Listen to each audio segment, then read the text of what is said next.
আন্দোলনকারী চিকিৎসকদের হুঁশিয়ারি তৃণমূল সাংসদ অরূপ চক্রবর্তীর। দয়া করে রোগীদের সেবা করুন। যদি হাসপাতালে রোগী মারা যায় জনরোষ হবে। যদি অবরোধের নামে ডাক্তারি না করে বাড়ি চলে যায়, যদি বয়ফ্রেন্ড নিয়ে ঘুরতে যায় জনরোষ হবে। বিনা চিকিৎসায় রোগী মারা গেলে মানুষ কি ছেড়ে দেবে? হুঁশিয়ারি বাঁকুড়ার তৃণমূল সাংসদের। দয়া করে রোগীদের সেবা করুন বলছেন বাঁকুড়ার তৃণমূল সাংসদ। রোগী মারা গেলে জনরোষের মুখে পড়তে হবে। আন্দোলনকারী চিকিৎসকদের হুঁশিয়ারি তৃণমূল সাংসদ অরূপ চক্রবর্তীর। দয়া করে রোগীদের সেবা করুন। যদি হাসপাতালে রোগী মারা যায় জনরোষ হবে। যদি অবরোধের নামে ডাক্তারি না করে বাড়ি চলে যায়, যদি বয়ফ্রেন্ড নিয়ে ঘুরতে যায় জনরোষ হবে। বিনা চিকিৎসায় রোগী মারা গেলে মানুষ কি ছেড়ে দেবে? হুঁশিয়ারি বাঁকুড়া তৃণমূল সাংসদের। ডাক্তার চিকিৎসকরা আমরা জানি তারা কিন্তু অবরোধ করছেন, আর সেই অবরোধ নিয়েই মন্তব্য করেছে বাঁকুড়া তৃণমূলের সাংসদ অরূপ চক্রবর্তী। অরূপ চক্রবর্তী তিনি ঠিক কি হুঁশিয়ারি দিয়েছেন শুনুন। দয়া করে আপনারা চিকিৎসাটা করুন। মা বাবা কষ্ট করে চিকিৎসা ডাক্তার বানানোর জন্য পাঠিয়েছে, রোগীদের সেবা করুন। আপনার প্রফেশনটা সুশক্ত করুন। আপনারা প্ররোচনায় পা দেবেন না। আন্দোলন করেছেন, ধন্যবাদ জানাই। জনরোষ হবে যদি হাসপাতালে রোগী মারা যায়, ডাক্তাররা যদি ডাক্তারি না করে অবরোধের নাম করে বাড়ি চলে যায়, যদি বয়ফ্রেন্ড নিয়ে ঘুরতে যায় তাহলে তো অটোমেটিক হবেই। রোগী যদি বিনা চিকিৎসায় হাসপাতালে মারা যায় তাহলে মানুষ কি ছেড়ে দেবে? গ্রামের মানুষ। আপনারা শুনলেন অরূপ চক্রবর্তী তিনি ঠিক কি হুঁশিয়ারি দিয়েছেন। তিনি কিন্তু বলছেন আন্দোলনকারী চিকিৎসকদের, তিনি বলছেন দয়া করে রোগীদের সেবা করুন। যদি হাসপাতালে রোগী মারা যায় তাহলে মানুষ কি ছেড়ে দেবে আপনাদের? যদি অবরোধের নামে ডাক্তারি না করে বাড়ি চলে যায়, যদি বয়ফ্রেন্ড নিয়ে ঘুরতে যায় তাহলে তো জনরোষ হবেই। বিনা চিকিৎসায় রোগী মারা গেলে মানুষ কি ছেড়ে দেবে? হুঁশিয়ারি দিচ্ছেন বাঁকুড়া তৃণমূল সাংসদ। ইতিমধ্যেই আমরা জানি আরজিকর কাণ্ডে উত্তাল পরিস্থিতি।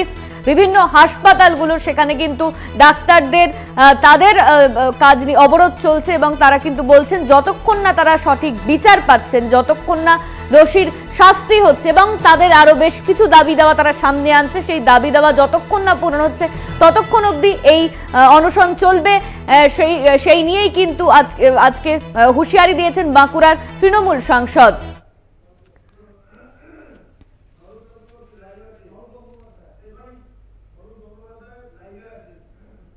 এই নিয়ে আমরা কথা বলবো। আমাদের সঙ্গে বাঁকুড়া থেকে রয়েছেন আমাদের প্রতিনিধি স্বরূপ গঙ্গোপাধ্যায়। স্বরূপ, ইতিমধ্যেই কিন্তু বাঁকুড়ার সাংসদ অরূপ চক্রবর্তী তিনি হুঁশিয়ারি দিয়েছেন। তিনি চিকিৎসকদের বলছেন যে দয়া করে রোগীদের সেবা করুন। যদি রোগীরা মারা যায় তাহলে জনরোষের মুখে পড়তে হবে।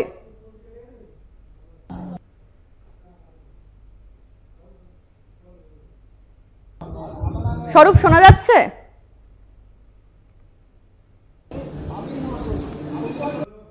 আমাদের যোগাযোগ এই মুহূর্তে বিচ্ছিন্ন হয়েছে, আবারও আমরা যোগাযোগ করার চেষ্টা করব। আরো একবার আপনাদের বলে রাখি যে এই যারা আন্দোলন করছেন চিকিৎসকরা, যে সমস্ত চিকিৎসকরা আন্দোলন করছে তাদেরকে কিন্তু হুঁশিয়ারি দিয়েছেন তৃণমূল সাংসদ অরূপ চক্রবর্তী। তিনি কিন্তু বলছেন দয়া করে রোগীদের সেবা করুন।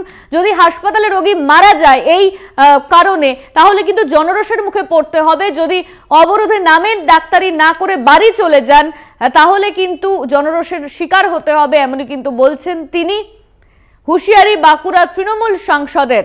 ইতিমধ্যেই আমরা জানি বিভিন্ন হাসপাতাল সেখানে কিন্তু ডাক্তারদের কর্মবিরতি রয়েছে। আরজিকর কাণ্ডে ডাক্তাররা তারা কর্মবিরতি পালন করছেন, আর সেই কর্মবিরতি নিয়েই কিন্তু আন্দোলনকারীদের হুঁশিয়ারি দিয়েছেন তৃণমূল সাংসদ অরূপ চক্রবর্তী। তিনি বলছেন দয়া করে রোগীদের সেবা করুন। যদি হাসপাতালে রোগী মারা যায় জনরোষ হবে।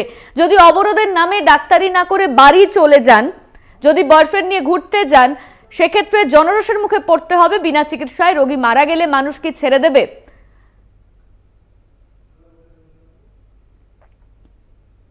দয়া করে আপনারা চিকিৎসাটা করুন। মা বাবা কষ্ট করে চিকিৎসা ডাক্তার বানানোর জন্য পাঠিয়েছে, রোগীদের সেবা করুন। আপনার প্রফেশনটা সুশক্ত করুন। আপনারা প্ররোচনায় পা দেবেন না। আন্দোলন করেছেন, ধন্যবাদ জানাই। জনরোষ হবে যদি হাসপাতালে রোগী মারা যায়, ডাক্তাররা যদি ডাক্তারি না করে অবরোধের নাম করে বাড়ি চলে যায়, যদি বয়ফ্রেন্ড নিয়ে ঘুরতে যায় তাহলে তো অটোমেটিক হবেই। রোগী যদি বিনা চিকিৎসায় হাসপাতালে মারা যায় তাহলে মানুষ কি ছেড়ে দেবে? আপনারা শুনলেন অরূপ চক্রবর্তী তিনি ঠিক কি বললেন, আর এই নিয়েই আমরা কথা বলবো। আমাদের সঙ্গে সরাসরি আমাদের প্রতিনিধি বাঁকুড়া থেকে রয়েছেন স্বরূপ গঙ্গোপাধ্যায়। স্বরূপ, তৃণমূল সাংসদ অরূপ চক্রবর্তী তিনি চিকিৎসকদের হুঁশিয়ারি দিয়েছেন। তিনি বলেছেন এই যে আন্দোলন চলছে আরজিকর কাণ্ড নিয়ে, এই আন্দোলনের জেরে চিকিৎসা ব্যাহত, সেখানে যদি কোনো রোগী মারা যায় তাহলে রোগীর পরিবার মানুষ কিন্তু ছেড়ে কথা বলবেন না, এমনই হুঁশিয়ারি দিয়েছেন তিনি। একেবারে ধর্ণা মঞ্চ থেকে অরূপ চক্রবর্তী তৃণমূল সাংসদ, বাঁকুড়া লোকসভা কেন্দ্রের পাশাপাশি বাঁকুড়া সাংগঠনিক জেলা তিনি সভাপতি। গতকাল সন্ধ্যেবেলায় দলীয় যে কর্মসূচি অর্থাৎ মহিলাদের নিয়ে আরজিকর কাণ্ডের ঘটনার দোষীদের ফাঁসি চাই এই দাবি নিয়ে মিছিল, তারপরে আকাশ মুক্ত মঞ্চে বাঁকুড়ার মাচানতলায়, সেই আকাশ মুক্ত মঞ্চে হাতে মাইক্রোফোন নিয়ে অরূপ চক্রবর্তী তৃণমূল সাংসদ, বাঁকুড়া সাংগঠনিক জেলার সভাপতি, তিনি এই ধরনের একটা সম্ভাবনার কথা তিনি বলেছেন। অর্থাৎ চিকিৎসকদের, আন্দোলনকারী জুনিয়র চিকিৎসকদের তিনি সতর্ক করে দিয়েছেন। কারণ গত প্রায় 10 দিন ধরে আন্দোলন করছেন চিকিৎসকরা। আন্দোলনের মাধ্যমে তারা আরজিকরের ঘটনার প্রতিবাদ জানাচ্ছেন, আন্দোলনের মধ্য দিয়ে তারা আরজিকরের ঘটনার দোষীদের দ্রুত শাস্তির দাবি জানাচ্ছেন, আন্দোলনের মধ্য দিয়ে কর্মবিরতির মাধ্যমে তারা আরও তাদের যে নৈতিক দাবিগুলো রয়েছে, তাদের যে বেসিক দাবিগুলো রয়েছে সেগুলো তারা ফুলফিল করার জন্য তারা আন্দোলন করছেন। আর সেই আন্দোলনের যে জেরে মূলত বাঁকুড়া জেলা জুড়ে, বাঁকুড়া মেডিকেল কলেজ হাসপাতালে তার চিকিৎসা ক্ষেত্রে একটা প্রভাব পড়েছে, সেটা রোগীর আত্মীয়রা বলছেন। কারণ বিভিন্ন সময় রোগীর আত্মীয়রা তারা কিন্তু বারে বারে বলছেন তারা কেউ চিকিৎসা করাতে এসে ফিরে যাচ্ছেন, আবার কেউ ছুটি নিয়ে বাড়ি চলে যাচ্ছেন। অর্থাৎ এই ধরনের একটা পরিস্থিতি তৈরি হয়েছে, এটা একদম পরিষ্কার। আর গতকাল অরূপ চক্রবর্তীর মুখে এটাই শোনা গেল যে রোগীরা বাঁকুড়া মেডিকেল কলেজে চিকিৎসা করাতে এসে চিকিৎসা পরিষেবা থেকে বঞ্চিত করবেন না, তারা আপনারা মানুষের সেবা করুন। অর্থাৎ মানুষ যদি চিকিৎসা ক্ষেত্রে এসে চিকিৎসার অভাবে যদি মৃত্যু হয়, মৃত্যুর ঘটনা ঘটে, তাহলে কিন্তু গ্রামের মানুষের জনরোষের মুখে পড়তে পারেন, তখন কিন্তু আমরা রক্ষা করতে পারবো না। অরূপ চক্রবর্তী এই ধরনের কথা বলেছেন এবং অরূপ চক্রবর্তীর মুখ থেকে এটাই পরিষ্কার যে তিনি কোথাও যেন একটা এই ধরনের ইঙ্গিত পাচ্ছেন এবং তিনি চিকিৎসকদের সতর্ক করছেন, হুঁশিয়ারি দিচ্ছেন বলা যেতে পারে, এবং আগামী দিনে সম্ভাবনার কথা বলছেন। তাই তিনি অনুরোধ করেছেন যে আপনাদের আন্দোলনকে আমরা সমর্থন করি, আপনাদের দাবিকে আমরা সমর্থন করছি, কিন্তু মানুষের পরিষেবাতে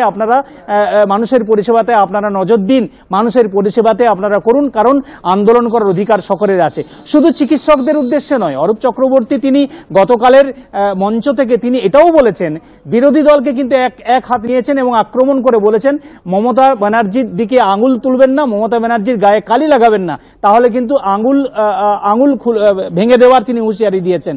এবং শুধু তাই নয়, আর কিন্তু রবীন্দ্রসঙ্গীত বাজবে না, এবার কিন্তু কর্মীরা বুঝে নেবেন। কর্মীদের কিন্তু এমনটাই নিদান দিয়েছেন। অর্থাৎ কর্মীদের তিনি সতর্ক করছেন, যেভাবে বিরোধীরা মমতা বন্দ্যোপাধ্যায়ের বিরুদ্ধে কুৎসা অপপ্রচার করছেন, এই কুৎসা অপপ্রচারের জবাব দিতে হবে এবং জবাব দিতে হবে কর্মীদেরকে তিনি আসরে নামানোর একটা নিদান দিচ্ছেন। এটাও কিন্তু অরূপবাবুর বক্তব্যে পরিষ্কার। এখানেই অরূপবাবু থেমে থাকেননি। অরূপবাবুকে এটাও বলতে শোনা গেছে যে কোথাও যেন একটা অরূপবাবুর মনে হয়েছে বাঁকুড়া জেলা পুলিশ কোথাও একটা নিরাপত্তা, কিছু আধিকারিক রয়েছেন, কিছু পুলিশ আধিকারিক রয়েছেন যারা কিন্তু ন্যায়সঙ্গত কাজ করছেন না, নিরপেক্ষভাবে কাজ করছেন না, কোথাও বিরোধী দলকে মদত দেওয়ার কথা তিনি বলছেন, অর্থাৎ মদত দিচ্ছে কোনো পুলিশ অফিসার, এমন কথাও তিনি বলেছেন। অর্থাৎ পুলিশকে তিনি সতর্ক করেছেন যারা এই ধরনের কাজ করছেন, যারা কিন্তু বিভিন্ন ধরনের কুকর্ম করছেন, কিছু পুলিশ কর্মী, তাদের কিন্তু নজর রাখছে দলের কর্মীরা। অর্থাৎ পুলিশকে কিন্তু নিরপেক্ষভাবে কাজ করারও তিনি গতকালের মঞ্চ থেকে এই কথা বলেছেন। অর্থাৎ অরূপবাবু একদিকে যেমন তিনি চিকিৎসকদের জনরোষের মুখে পড়তে পারেন, চিকিৎসকরা জনরোষের মুখে পড়তে পারেন, চিকিৎসা পরিষেবা ভেঙে পড়েছে, মানুষজন চিকিৎসা না পেলে সেক্ষেত্রে কিন্তু চিকিৎসকদের হুঁশিয়ারি করেছেন, বিরোধী দলকে হুঁশিয়ারি করেছেন, এবং অবশেষে দেখা যাচ্ছে যে পুলিশকেও তিনি কিন্তু নিশানা করেছেন। কিছু পুলিশ কর্মী যারা নিরপেক্ষভাবে কাজ করছেন, একদিকে যেমন চিকিৎসকদের হুঁশিয়ারি দিয়েছেন, অন্যদিকে বিরোধীদের, অন্যদিকে পুলিশকে হুঁশিয়ারি দিয়েছেন। ধন্যবাদ তোমায়। আমাদের সঙ্গে সরাসরি ছিলেন বাঁকুড়া থেকে স্বরূপ গঙ্গোপাধ্যায়।